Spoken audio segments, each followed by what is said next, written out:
C'est l'heure de notre chronique Info Intox pour vous donner des conseils sur comment repérer les fausses informations qui circulent sur Internet. Alexandre Capron, bonjour. Bonjour Pauline. Vous faites partie de l'équipe des observateurs de France 24, notre rubrique spécialisée sur les images amateurs. Et vous vous intéressez régulièrement à l'actualité des fausses informations et pas seulement en France. Oui, parce que les intox, c'est devenu une problématique vraiment internationale. Dans le monde entier. On y est tous confrontés. Aujourd'hui, Pauline, je voudrais vous emmener dans un pays où c'est un énorme problème, c'est l'Inde. Et pourquoi en Inde? En fait, parce que d'abord, c'est un énorme marché, c'est la 3e population mondiale en termes d'internautes, après la Chine et les États-Unis. Je vais vous donner quelques chiffres, donc voici, on peut les voir ici à l'écran. Il y a 200 millions d'inscrits sur WhatsApp en Inde, et c'est surtout un pays où il y a énormément de nouveaux abonnés mobiles. Chaque année, il y en a à peu près tous les ans 100 millions de nouveaux.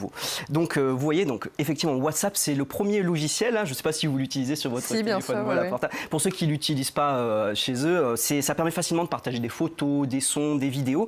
Et le problème, Pauline, c'est que c'est aussi le moyen privilégié de diffusion des fausses informations. Donc, pour en parler, on a appelé un spécialiste de la désinformation en Inde. Il s'appelle Jansi Jacob. Il travaille pour le média Boom Live. Et en fait, il a voulu nous montrer comment les intox circulent sur WhatsApp dans son pays. Écoutez-le. Au sud de l'Inde, dans l'état du Tamil Nadu, des messages circulaient sur WhatsApp début mai. J'ai encore ce message audio dans mon téléphone. Écoutez-le. இப்போ நான் வந்து இருக்கிறது வேலூர். இப்போ எங்க வீட்ல இருந்து ஒரு 2 கிலோமீட்டர் தூரத்துல வந்து ஒரு குழந்தைய ஒரு இந்திக்காரன் வந்து கடத்தியிருந்தான். நன்றி. En plus de ça, une des vidéos qui circulait sur WhatsApp montrait ces enfants jouant au cricket. On voit ensuite arriver des hommes sur une moto. Ils prennent un enfant et repartent avec. Puis c'est la confusion parmi les enfants.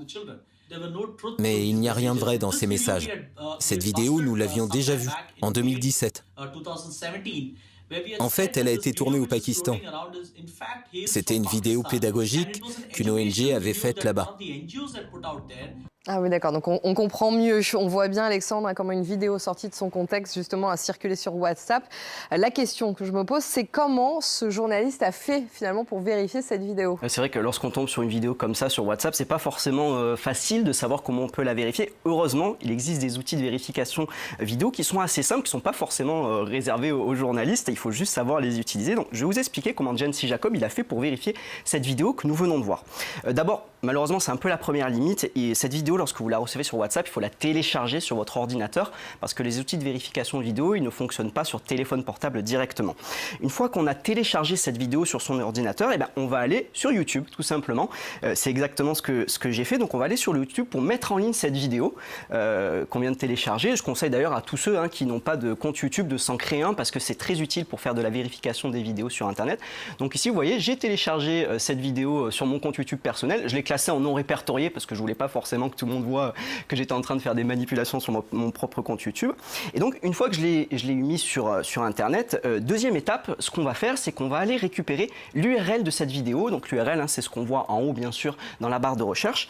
Et cette URL, on va la copier, on va la coller dans cet outil que vous pourrez trouver sur Google en tapant YouTube Data Viewer. Donc c'est un outil qui est librement disponible. Et donc, comme vous le voyez, il a été développé effectivement par Amnesty International. Et qui milite notamment pour les droits de l'homme, pardon. Oui, exactement. Donc, voilà, ça, c'est un outil qui est très simple, qu'on utilise régulièrement aux observateurs de France 24. Donc, je reprends, on a copié notre URL de notre vidéo de YouTube et on va venir la coller dans notre barre de recherche. Et donc, ce qui va être très important, on va le voir à l'image dans quelques secondes, c'est qu'en fait, lorsqu'on va coller notre outil dans cette barre de recherche, qu'on va ensuite aller appuyer sur le petit bouton Go, eh bien, cet outil va nous générer ce qu'on appelle des vignettes. Lorsqu'on recherche sur Google les vignettes qui sont associées à cette vidéo, vous voyez, il y a plusieurs occurrences qui ressortent sur Google Images. Et en fait, qu'est-ce qu'on va faire? On va essayer d'aller retrouver, par exemple, ici, j'ai retrouvé une date. Le 13 août 2016, c'est la date la plus ancienne associée à cette vidéo. J'ai regardé cette vidéo, et donc voilà, vous voyez, on retrouve bien la vidéo que nous venons de voir. Et donc effectivement, là on voit un panneau où la personne nous dit ça ne prend que quelques moments de kidnapper un enfant dans les rues de Karachi. Conclusion, en fait, cette vidéo, lorsqu'on la regardait en entier, on voyait que c'était une ONG de protection du droit des enfants qui l'avait publiée et que c'était pas du tout un vrai enlèvement, c'était juste pour alerter les internautes sur les risques qu'ils pouvaient courir en laissant leurs enfants dehors. Je voudrais qu'on écoute de nouveau Jansi Jacob, le journaliste indien qui est spécialiste de la vérification des contenus, qui montre comment ces images qui circulent sur WhatsApp peuvent avoir de vraies conséquences. Donc j'explique juste le contexte un tout petit peu. peu, c'était au mois de mai 2018, c'est une famille s'est rendue dans l'état du Tamil Nadu, en Inde, dans le sud de l'Inde. Elle s'est arrêtée pour demander son chemin. Elle a offert quelques bonbons à des enfants. Et là, ensuite, la paranoïa autour des kidnappings d'enfants, je vous propose de voir ce que ça a donné. Une foule d'environ 200 personnes s'est formée dans le village. Il y a eu des échanges virulents avec la famille. La foule a fini par les attaquer. Une femme de 65 ans a été lynchée à mort. Il y a beaucoup d'attaques dans le Tamil Nadu. Un handicapé mental a été frappé violemment et pendu à un pont. Il est mort également. Ce qui est très important de préciser, en fait, c'est que la police indienne, elle a précisé qu'il n'y a jamais eu d'enlèvement d'enfants dans l'état du Tamil Nadu.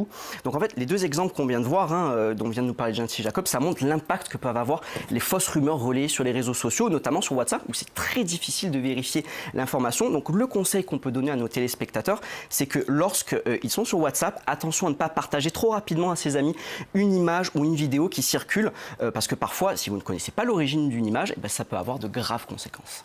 Merci beaucoup Alexandre. Et on rappelle qu'il faut donc être très vigilant lorsqu'on relaie une fausse information sur Internet.